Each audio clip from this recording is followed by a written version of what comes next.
ready to be a fish out of water? I think I am a fish out of water. Oh, I know. Doesn't daily life just constantly throw situations at you that make you feel so exposed? You're flip-flopping around just like that fish on the bank, and you don't know what to do except that you've got to go through it.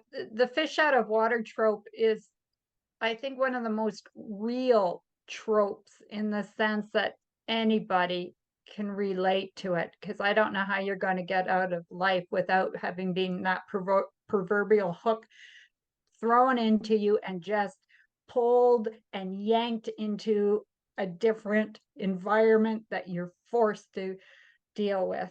Highly relatable. Highly relatable. Yes. So we often see it in Hallmark is very fond fish out of water as an underlying trope because there's always big city going to small town. Always, always, always. And it's often the city girl meeting up with the country boy. Those good old farm boys, you know. Yeah. I must admit I indulged in that in one of my book, Her Rodeo Rancho. See, I haven't read that yet. Oh, well, neither have I.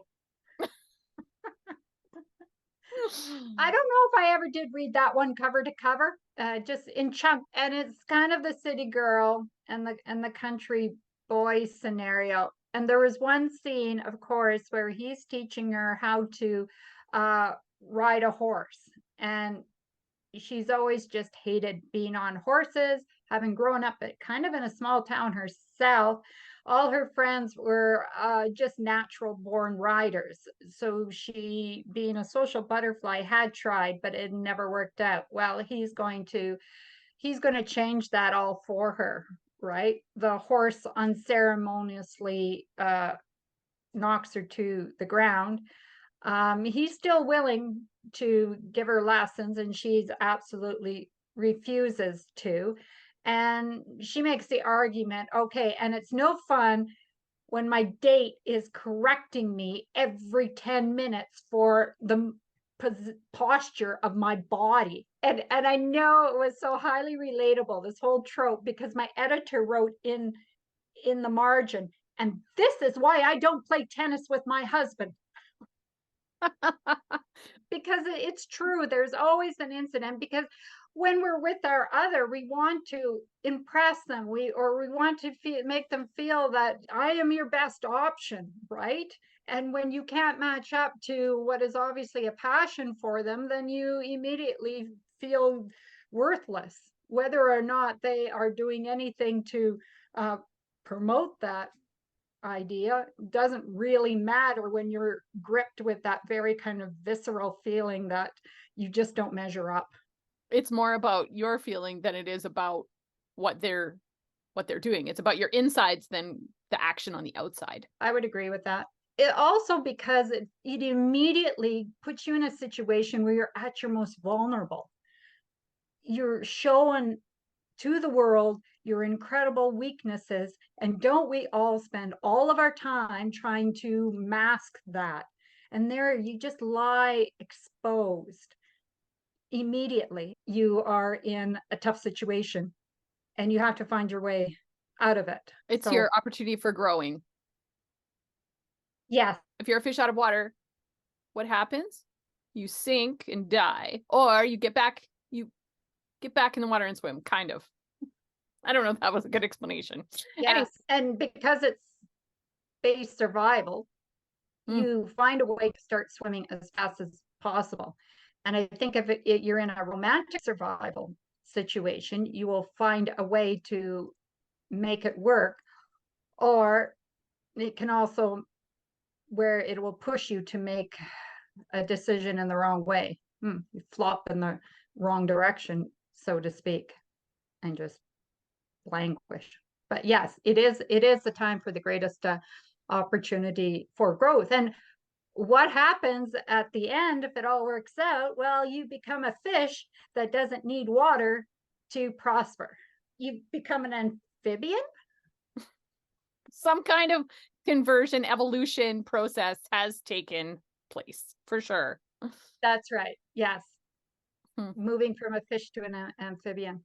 Have you got any great suggestions for Mm. people who want to do a fish out of water story? I don't think anybody has to think back too hard to find an episode of Fish Out of Water in their own life to relate to, because that can happen in anything we do. Anytime you try something new, right? I know it started for me a couple of months ago when I started a new job, a Mm. job that I hadn't.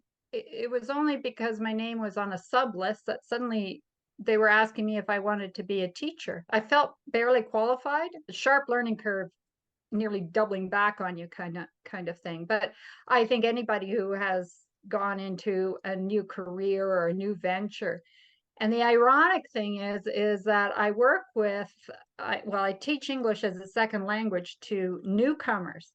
So talk about a fish out of water standing up in front of a group of people who are feeling even more so like fish out of water, having traveled half the globe to be there and in a kind of cultural shock themselves. Once again, it becomes, a great opportunity where everyone can talk about their experiences and become stronger than who they were before. Lots of room for growth on all sides. And that's sort of the amazing part of it is sometimes we don't see how much we're growing. And like as a teacher, I can see how much they are growing week by week. But they just feel, okay, well, no longer I managed to move myself, inch my way up the bank a bit, only for this other mudslide to be coming down on me as I introduce modals or introduce some more vocabulary that they're having to deal with. So I can certainly relate. But I think, yeah, we always in our some sort of low level state of fish out of water if we are going to be saying that we're growing people. Yeah, you have to. You have to, where you live in your mom's basement and you watch reruns and eat chips. So that's really the only safe answer, is to become a fish out of water every now and again and learn something new and grow. I would agree. And if you're too scared, at least start reading about it. There's always lots of opportunity to read about it. That's right. Yeah, sometimes you can just live it viscerally through or vicariously is the better word for that, through books. If life is getting really too much fishy out of watery for you.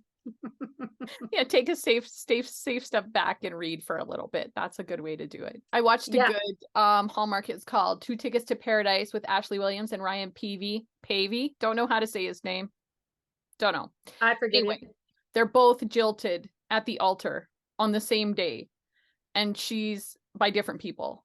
And she runs away sobbing and is running around in the wedding dress, just like sobbing. And he's sitting there in this park, just like disbelief, holding the ring his ex gave to him. And they meet up, and then they talk about this being jilted, being left at the altar, and how crazy it is. And then they both vow they'll go on, like, she's going to go on her honeymoon she planned. And she says to him, you know what? You just need to go and do something. Just do something great that you wouldn't have done. And well, what happens? They end up at the same newlyweds resort in Hawaii at the I would same never have time. supposed that. I know, it was such a coincidence. But the interesting part was that they didn't end up in the same room, but they ended up at this resort, two jilted people surrounded by newlyweds. Fish out of water. It hurt, and it was so hard. But then through seeing these happy couples all around them and the romantic setups and the fun couples activities, and you do get a sense of the pain of that, but you also get this sense of how they find more within themselves. Mostly the female character, the female lead, she, does a lot more evolution in the movie. She finds out that she, really needs to not be so uptight, and she can really find appreciation in some things without listing it all down. That was her thing, was listing everything down. It was just kind of a neat self-discovery kind of movie. They also got together in the end.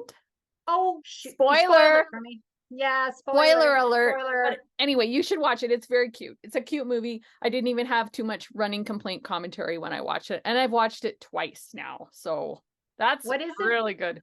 It's 2 Tickets to Paradise. Two Cute. Tickets to Paradise. Yes. And I love Ashley Because- Williams. She cracks me up. Like, I wish I could hang out with her. Well, you never know. One day.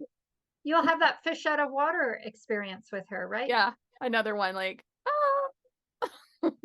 So if you have seen Two Tickets to Paradise, like Trace, do like, comment, and subscribe, and tell us what you think, or what is your number one choice for a fish out of water. I was always thinking of Outlander. I don't know if any of you are out there who have read Outlander by Diana Gabaldon or Gabaldon. If I say it one way, someone always corrects me the other way. So Cover all your bases. Cover all my bases. That's right. So yes, and do stay tuned for our next one coming up soon. Bye for now.